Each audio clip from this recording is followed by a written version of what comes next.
सत्संगत्वेन निःसंगत्वम, निःसंगत्वे निर्मोहत्वम, निर्मोहत्वे निश्चल तत्वम, निश्चल तत्वे जीवन मुक्त है।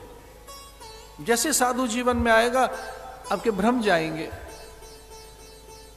अरे विश्वास कीजिए, साधु जीवन में आएगा लोक परलोक सुधर जाएगा आपका, लोक परलोक सुधर जाएगा। बस आपको साधु की संगति करनी है, उसके विचार का लाभ लेना है। ये स्वभाव बनाओ अपना, संत को देकर लौकिक चर्चाएं मत करो, जो है उसका लाभ लो।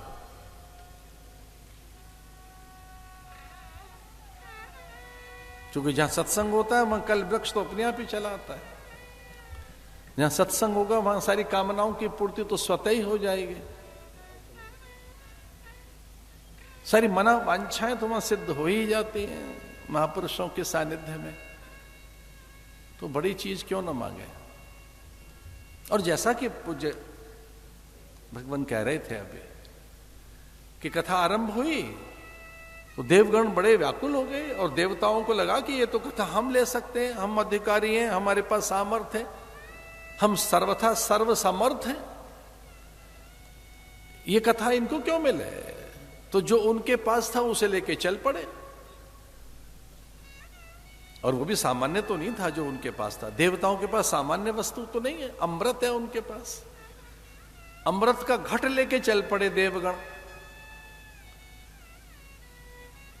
अमृत हमसे ले लो, ये हमें कथा सुना दीजिए। इसका अर्थ अमृत से बड़ी चीज है भाई कथा।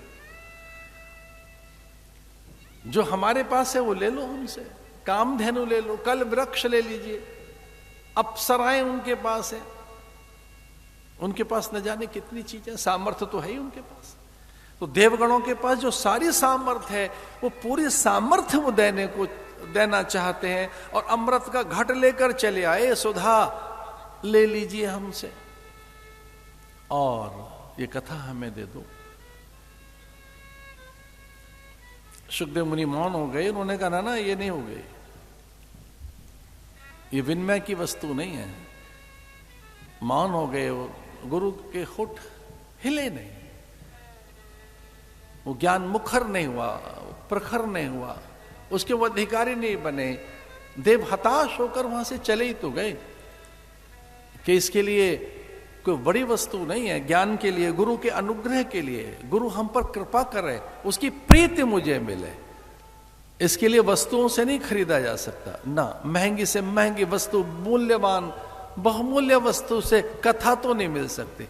और आप जो यजमान यहां बैठे हैं, मैं आपको ही प्रार्थना कर रहा हूं, ये द्रव्य के कारण आप यजमान नहीं बने, ईश्वर के अनुग्रह के कारण आप यजमान बने हैं।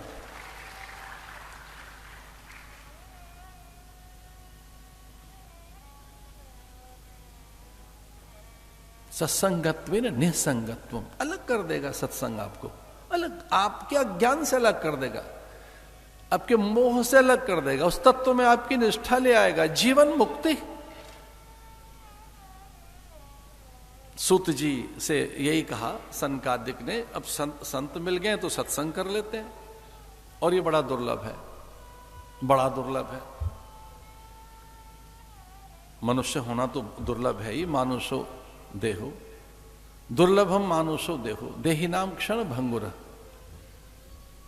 दुर्लभ है मनुष्य होना, पर इससे भी कहीं और अधिक दुर्लभ है सत्य की प्यास, मुमुक्षा, बड़ी दुर्लभ है। और तीसरा है महापुरुषों का संग। दुर्लभ हां मनुष्य देह है, बहुत दुर्लभ है, दुर्लभ हो मानुषो देहो। भगवत पाद कहते हैं ये तीन चीजें बड़ी दुर्लभ है, तीन चीजें। कौन कौन सी? मनुष्यत्वम, मुमुक्षुत्वम, महापुरुष संशय। मुझे एक और छोटी सी बात कहनी है, इस पर थोड़ा ध्यान देना। अनुग्रह के कारण ही मानवीय देह हमें मिली है, ये सच है कि माता पिता का उद्यम है, उनका संकल्प है, ये सच है कि उनके कारण ही हमें देह मिली है। हम बड़ा भागी हैं, हमें कृतज्ञ रहना चाहिए कि हम अपने माता पिता के कारण इस देह में हैं। पर शास्त्र कुछ भिन्न बात कहता है। माता पिता हमारे देवता हैं, प्रथम देव वही है। मातृदेवो भव पितृदेवो भव। माता पिता सर्वथा पूज्य हैं, वो बहुत बड़े तीर्थ हैं, वो सबसे बड़े देवता हैं, पर देह केवल उनके कारण हमें नहीं मिली है। देवानुग्रह हेतुकम, ये देह देवताओं के अनुग्रह, ईश्वर के अनुग्रह के कारण मिली है, केवल माता पिता के कारण नहीं। माता पिता निमित्त बने हैं,